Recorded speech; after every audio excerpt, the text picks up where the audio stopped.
Welcome back to our channel student. तो आज हम लोग करने वाले हैं क्लास ट्वेल्थ का आपका मॉडल पेपर जो हिंदी इलेक्टिव है उसका सेट वन का प्रैक्टिस करेंगे। ठीक है। वो जैक बोर्ड सेशन जो आपका 21 to 22 है इसी बार का सेशन के लिए उन्हीं लोगों के लिए है ये मॉडल सेट। तो ध्यान देंगे ये हिंदी ऐच्छिक का है, हिंदी कोर का नहीं, मतलब हिंदी इलेक्टिव का है। तो इसको कोर का नहीं समझेंगे, कोर का अलग मॉडल सेट है और इलेक्टिव का अलग है। ये आपका आर्ट्स साइंस और कॉमर्स जो भी है सब के लिए काम आएगा। तो ये सब कोई देख लेंगे क्योंकि आर्ट्स साइंस कॉमर्स का सबका हिंदी इलेक्टिव सेम ही रहता है। तो चलिए फिर ठीक है, स्टार्ट करते हैं हम लोग। देखिए फर्स्ट में आपका उसी तरह से अपठित गद्यांश दिया हुआ है। आपको पहले इस पैसेज को पढ़ लेना है, पैसेज को पढ़ के क्वेश्चन आंसर करना है। थोड़ा जूम कर लेते हैं।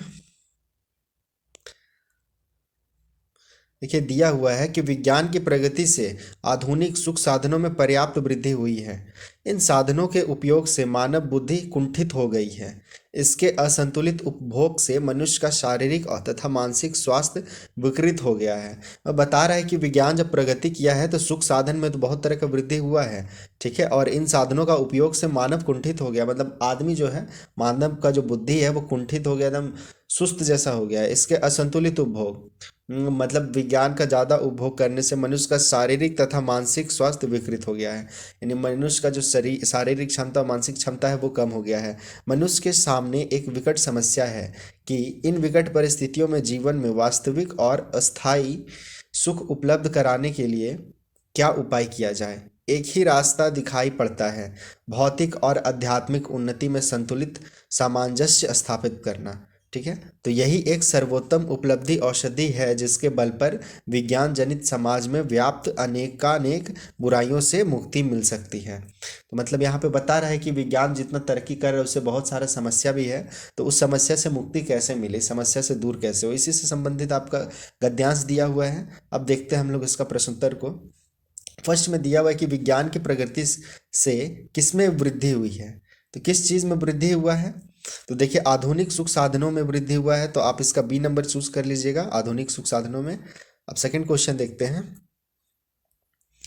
विज्ञान की प्रगति हमारे लिए चिंता का कारण क्यों है। ठीक है, क्यों है चिंता का कारण विज्ञान के प्रति प्रगति। देखिए ऑप्शन है कि इससे मानव बुद्धि कुंठित हो गई है, सही है। शारीरिक स्वास्थ्य में गिरावट आई है, ये भी सही है। मानसिक स्वास्थ्य में गिरावट आई है, ये भी सही है। ठीक है, तो ये आपका चारों सही है, इसीलिए डी नंबर चूज कर लीजिएगा ये सभी। उसके बाद आपका आगे है थर्ड नंबर। उपयुक्त गद्यांश के लिए एक मतलब सीरियस शीर्षक बताना है आपको। ठीक है, उपयुक्त गद्यांश के लिए तो क्या शीर्षक दे सकते हैं। देखिए ऑप्शन दिया हुआ स्थायी सुख, नहीं ये आपका उतना सुटेबल नहीं लग रहा है। विद्यार्थी जीवन में अनुशासन, उससे रिलेट भी नहीं कर रहा है। विज्ञान जनित उपलब्धि थोड़ा सा रिलेट कर रहा है ये, और वैज्ञानिक प्रगति व आत्म अध्यात्मवाद। तो देखिए आप इसका बी नंबर चूज कीजिए क्योंकि यहाँ पे अध्यात्मवाद को दिखाया गया है कि वैज्ञानिक प्रगति भी हो और साथ में अध्यात्म भी होना चाहिए। थ्री का बी नंबर चूज कर लीजिएगा। अब फोर नंबर क्वेश्चन है कि विज्ञान जनित बुराइयों से मुक्ति कैसे मिल सकती है। तो विज्ञान जनित बुराइयों से हम लोग को मुक्ति कैसे मिल सकती है। ऑप्शन है आपका वैज्ञानिक प्रगति से, फिर उसके बाद सेकंड ऑप्शन है आधुनिक सुख साधनों के उपयोग से। ऑप्शन थर्ड है आपका भौतिक और आध्यात्मिक उन्नति में संतुलित सामंजस्य स्थापित करके। तो देखिए इसमें सी नंबर आंसर को आप चूज़ कर लिया, सी नंबर ऑप्शन को चूज़ कर लीजिएगा, इसका आंसर सी नंबर हो जाएगा। उसके बाद आगे देखिए आपका क्वेश्चन जो है एक पैसेज दिया पद्यांश दिया हुआ है, पद्यांश को पढ़ना है। देखिए लिखा हुआ है कि पथ पर चलना तुझे तो मुस्कुरा कर चल मुसाफिर, वह मुसाफिर क्या जिसे कुछ शूल ही पथ के थका दे। हौसला वह क्या जिसे कुछ मुश्किलें पीछे हटा दे। वह प्रगति भी क्या जिसे कुछ रंगीन कलियां तितलियां मुस्कुराकर गुनगुनाकर ध्येय पथ मंजिल भुला दे। जिंदगी की राह पर केवल वही पंथी सफल है, आंधियों में बिजलियों में जो रहे अविचल मुसाफिर। पथ पर चलना तुझे तो मुस्कुरा कर चल मुसाफिर। ठीक है, ये आपका पद्यांश है। अब इससे संबंधित क्वेश्चन आंसर देखिए दिया हुआ है। प्रस्तुत पंक्ति में कवि किसे संबोधित कर रहे हैं। तो मुसाफिर को संबोधित कर रहे हैं, तो फाइव का सी नंबर चूज कीजिएगा। सिक्स में है कवि संघर्षों का सामना करने के का क्या रास्ता बतलाते हैं। संघर्षों का सामना करने के लिए क्या रास्ता बतला रहे हैं। तो सिक्स नंबर में देखिए ए संघर्षों का मुस्कुराकर सामना करना, तो ए नंबर ऑप्शन चूज कर लीजिएगा। 7 है कि उपर्युक्त गद्यांश के लिए वो पद्यांश के लिए उपर्युक्त शीर्षक बतलाइए। तो इसके लिए आपको एक शीर्षक बतलाना है। तो देखिए ये पूरा जो हम लोग पढ़े हैं पद्यांश वो मुसाफिर पे है, तो डी नंबर इसका आंसर चूज करेंगे, मुसाफिर इसका शीर्षक होगा। उसके बाद आपका 8 नंबर में है, निम्नलिखित में से मुसाफिर का पर्यायवाची शब्द। मुसाफिर का पर्यायवाची शब्द देखिए पंथी होता है, बी नंबर चूज कर लीजिएगा। और यहाँ पे आपको देखिएगा दिया हुआ भी है, आपका पंक्ति जो दिया हुआ है पंक्ति में वो आपको पंथी देखिए, जिंदगी की राह पर केवल वही पंथी सफल है, मतलब मुसाफिर। ठीक है। उसके बाद आपका आगे खंड ख अभिव्यक्ति और माध्यम से दिया हुआ है क्वेश्चन। अच्छा एक हाँ ये तो हो गया आपका, कुछ क्वेश्चन तो छोटा नहीं, एक बार देख लेते हैं हम लोग फिर से।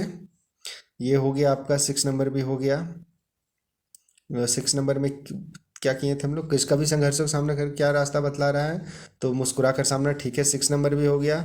7 नंबर भी हम लोग कर चुके हैं। हाँ 8 नंबर भी आपका मुसाफिर का पर्यायवाची हो गया था। ठीक है, आगे खंड ख में वही अभिव्यक्ति और माध्यम में देखते हैं हम लोग। क्वेश्चन है कि संचार शब्द की उत्पत्ति चर धातु से हुई है जिसका अर्थ है चलना या फिर एक स्थान से दूसरे स्थान तक पहुंचना। तो देखिए इसका आंसर आपका ये सी नंबर चूज कीजिए, ए और बी दोनों हो जाएगा संचार का मतलब। ठीक है। 10 नंबर है कि निम्न में से कौन एक प्रसिद्ध संचार शास्त्री है। प्रसिद्ध संचार शास्त्री बताना है आपको। तो देखिए ये है विलंबर श्रैम, तो ए नंबर चूज कर लीजिए 10 का। उसके बाद 11 में दिया हुआ है आलेख एक विधा है। तो आलेख कौन सा विधा है, तो ये ए नंबर में देखिए गद्य लेखन का, तो ये चूज कर लीजिएगा गद्य लेखन का। फिर 12 नंबर क्वेश्चन है कि फिल्म जनसंचार के किस माध्यम के अंतर्गत आता है। फिल्म जो हम लोग देखते हैं वो संचार का जनसंचार का कौन सा माध्यम के अंतर्गत आता है। तो देखिए ऑप्शन है आपका श्रव्य और श्रव्य माध्यम, बी है दृश्य माध्यम और सी है श्रव्य दृश्य माध्यम, दृश्य और श्रव्य दोनों। तो आप सी नंबर ही चूज कर लीजिए क्योंकि मूवी को हम लोग सुनते भी हैं और देखते भी हैं। उसके बाद 13 क्वेश्चन है कि फीचर्स के लिए हिंदी में कौन सा शब्द प्रयुक्त होता है। तो फीचर्स के लिए देखिए आपका रूपक शब्द का प्रयोग होता है, तो रूपक हो जाएगा आपका बी नंबर थर्ड का। 14 नंबर क्वेश्चन में देखें दिया हुआ है संपादकीय किसके द्वारा लिखा जाता है। तो ये संपादक के द्वारा लिखा जाता है। देखिए संपादक से संपादकीय है, तो 14 का सी नंबर चूज कर लीजिए। देखिए क्वेश्चन है जनसंचार माध्यमों का प्रमुख कार्य क्या है। देखिए ऑप्शन है आपका लोगों का मार्गदर्शन करना, ऑप्शन बी है मनोरंजन करना, ऑप्शन सी है सूचना देना और शिक्षित करना, और ऑप्शन डी है ये सभी। तो इसमें देखिए डी नंबर चूज कीजिएगा क्योंकि जनसंचार माध्यम का यही कार्य ही है। ठीक है, तो डी नंबर चूज कर लीजिए। 16 नंबर क्वेश्चन है भारत में प्रकाशित होने वाला पहला अखबार कौन सा था। देखिए बहुत इंपॉर्टेंट क्वेश्चन है आपका, तो देखिए इसका आंसर ए नंबर चूज कर लीजिएगा बंगाल गजट। ठीक है, ये पहला अखबार था भारत में ये प्रकाशित होने वाला। 70 नंबर क्वेश्चन है कि प्रत्यक्ष संवाद के बजाय किसी तकनीक या यांत्रिक माध्यम के द्वारा समाज के एक विशाल वर्ग से संवाद कायम करना कहलाता है, क्या कहलाता है। देखिए ऑप्शन बी हो जाएगा आपका जनसंचार। ठीक है, तो बी नंबर चूज कर लीजिएगा। उसके बाद 18 क्वेश्चन है कि विश्व की पहली फिल्म कौन थी। क्या ध्यान दीजिए, विश्व की पहली फिल्म बताना है आपको। इसका आंसर होगा द अराइवल ऑफ ट्रेन। ठीक है, आलम आरा ये इंडिया की है, राजा हरिश्चंद्र भी इंडिया की हैं। ठीक है, तो ये आपको ध्यान में रखना है द अराइवल ऑफ ट्रेन। उसके बाद 18 के बाद है आपका क्वेश्चन खंड ग पाठ्य पुस्तक से आता है। अब पाठ्य पुस्तक से दिया हुआ है आपका, देखिए बहुत अच्छा पद्यांश दिया हुआ है थोड़ा सा। नत नैनों से आलोक उतर, कांपा अंधेरों पर थर थर थर, देखा मैंने वह मूर्ति धीति, मेरे वसंत की प्रथम गीति। ठीक है, अब आपको बताना है क्वेश्चन आंसर। इसमें देखिए 90 नंबर में दिया हुआ है कि ये प्रस्तुत पंक्ति के रचयिता कौन है। ठीक है, इस पंक्ति का रचयिता जो है वो सूर्यकांत त्रिपाठी निराला जी हैं। 20 नंबर क्वेश्चन है कि उपर्युक्त पद्यांश किस भाषा में है। तो देखिए ये जो पद्यांश दिया हुआ है आपका ये भाषा हो जाएगा खड़ी बोली। ठीक है, सी नंबर चूज कर लीजिए खड़ी बोली। 21 नंबर क्वेश्चन है कि कांपा अंधेरों पर थर थर थर पंक्ति में कौन सा अलंकार है। तो देखिए थर थर थर ये जो अलंकार आपका है पुनरुक्ति प्रकाश अलंकार है। मतलब एक ही शब्द का बार बार रिपीट होना ही पुनरुक्ति, पुनः उक्त होना, ठीक है, पुनरुक्ति अलंकार हो जाएगा। तो 21 का सी नंबर चूज कर लीजिएगा। उसके बाद 22 का देखिए, प्रस्तुत पंक्तियाँ किस कविता से ली गई है। तो ये जो है लिया गया है आपका सरोज स्मृति से। तो 22 का डी नंबर चूज कर लीजिएगा, सरोज स्मृति। उसके बाद 23 नंबर क्वेश्चन है कि देवसेना का गीत शीर्षक कविता जयशंकर प्रसाद के किस नाटक से लिया गया है। तो देवसेना का गीत, ठीक है, तो ये आपका लिया गया है स्कंदगुप्त से। तो आप इसका 23 का बी नंबर चूज कर लीजिएगा। आगे देखिए 24 है, कार्नेलिया कौन थी। कार्नेलिया कौन थी, तो कार्नेलिया जो है आपकी सेल्यूकस की बेटी थी, ठीक है। उसके बाद 25 है, मदन महीना किसे कहा गया है। तो मदन महीना वसंत को कहा गया है। तो आप 25 का सी नंबर चूज कर लीजिएगा। उसके बाद 26 में देखिए है, एक कम कविता में कवि किस चीज़ों के लिए लोगों को दूसरों के सामने हाथ फैलाते हुए देखते हैं, ठीक है, एक कम कविता में। तो इसका देखिए आपका जो है कुछ पैसों के लिए, रोटी के लिए, चाय के लिए, या सभी के लिए। तो देखिए 20 का डी नंबर चूज कर लीजिएगा, ये सभी के लिए, ठीक है। उसके बाद 27 है कि सत्य कविता के अनुसार सत्य के बारे में कौन सा कथन सही नहीं है, ठीक है। तो इसका आंसर आपका हो जाएगा ए नंबर। फर्स्ट ही में है, सत्य कभी दिखता है और कभी ओझल हो जाता है, ठीक है। तो 27 का ए नंबर चूज कर लीजिएगा। अब आगे हम लोग देखते हैं 28 में देखिए एक दिया हुआ है गद्यांश, न आगे नाथ न पीछे पगहा, बिना मजदूरी लिए ही जो गांव गांव संवाद पहुंचावे, उसको और क्या कहेंगे, औरतों का गुलाम। जरा सी मीठी बोली सुनकर ही नशे में आ जाए, ऐसे मर्द को भी भला मर्द कहेंगे। देखिए पंक्ति दिया हुआ है। तो देखिए पहला ही क्वेश्चन है आपका कि प्रस्तुत पंक्तियाँ किस पाठ से उद्धृत है, मतलब किस पाठ से लिया गया। तो ये संवदिया से लिया गया है। 28 का डी नंबर चूज कर लीजिएगा। 29 नंबर क्वेश्चन है, गांव गांव में संवाद पहुंचाने का काम कौन करता है। तो गांव गांव में संवाद कौन पहुंचाता है। तो देखिए ये जो कहानी के अनुसार हरगोविंद है, ठीक है, हरगोविंद ही संवाद पहुंचाता है। तो आप हरगोविंद चूज कर लीजिएगा 29 का ए। उसके बाद 30 नंबर में है, न आगे नाथ न पीछे पगहा का क्या अर्थ है।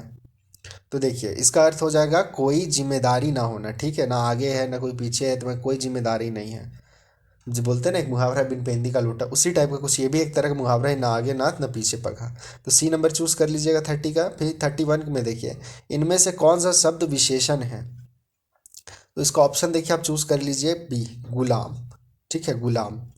अब आगे देखते हैं हम लोग 32 में कि क्या दिया हुआ है कि गांधी, नेहरू और यासिर अराफात शीर्षक पाठ भीष्म साहनी की आत्मकथा का एक अंश है। तो भीष्म साहनी की आत्मकथा का क्या नाम है।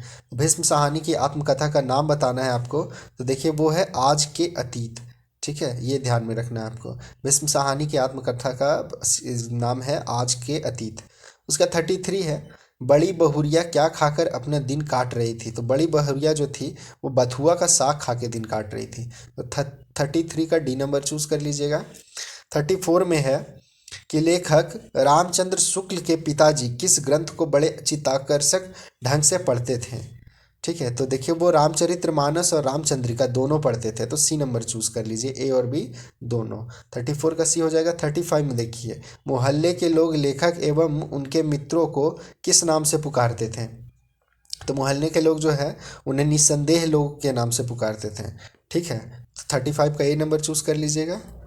उसके बाद आगे देखिए 36, कहाँ की मिट्टी का को हाथ लगाना बड़ा अशुभ माना जाता है। तो मसान की मिट्टी यानी शमशान घाट का मिट्टी को अशुभ माना जाता है। डी नंबर चूज कीजिएगा।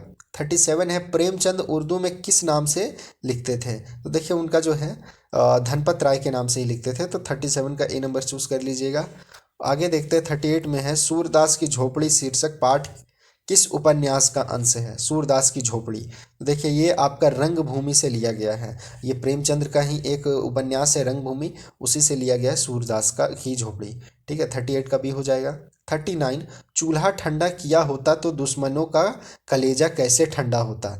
ये कथन किसका है। तो ये कथन जो है आपका नायक राम का है, ठीक है, नायक राम का 39 का ए चूज कर लीजिएगा।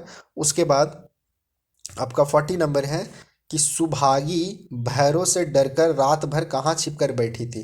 तो सुभागी जो है भैरव से डरकर सूरदास की झोपड़ी में छिपी हुई थी। ठीक है, तो आपका आज 12th क्लास का हिंदी का सेट 1 हिंदी इलेक्टिव, ध्यान रखिएगा, हिंदी का इलेक्टिव जो है आप लोगों का उसका सेट 1 का वीडियो कंप्लीट हो चुका है। दूसरा चीज़ है कि आपका 9th क्लास का, 10th क्लास का और 12th क्लास का जो मॉडल पेपर है सबका सॉल्यूशन मैं दे रहा हूँ। आप डिस्क्रिप्शन बॉक्स में जा करके प्लेलिस्ट, वहाँ से आप प्लेलिस्ट का लिंक मिल जाएगा डिस्क्रिप्शन बॉक्स में, वहाँ पे जा करके क्लिक करके आप पूरा प्लेलिस्ट 9 क्लास, 10 क्लास और 12th क्लास का देख सकते हैं। तो ठीक है, अगर वीडियो अच्छा लगा हो तो वीडियो को लाइक ज़रूर करें, साथ ही अपने फ्रेंड लोगों को शेयर करें ताकि उन लोगों को भी हेल्प थोड़ा मिल सके। और चैनल को भी सब्सक्राइब ज़रूर कर दें ताकि मैं इस तरह का वीडियो और भी मॉडल सेट से रिलेटेड बनाता जाऊँगा। तो फिर मिलते हैं हम लोग नेक्स्ट वीडियो में, तब तक के लिए बाय एंड टेक केयर।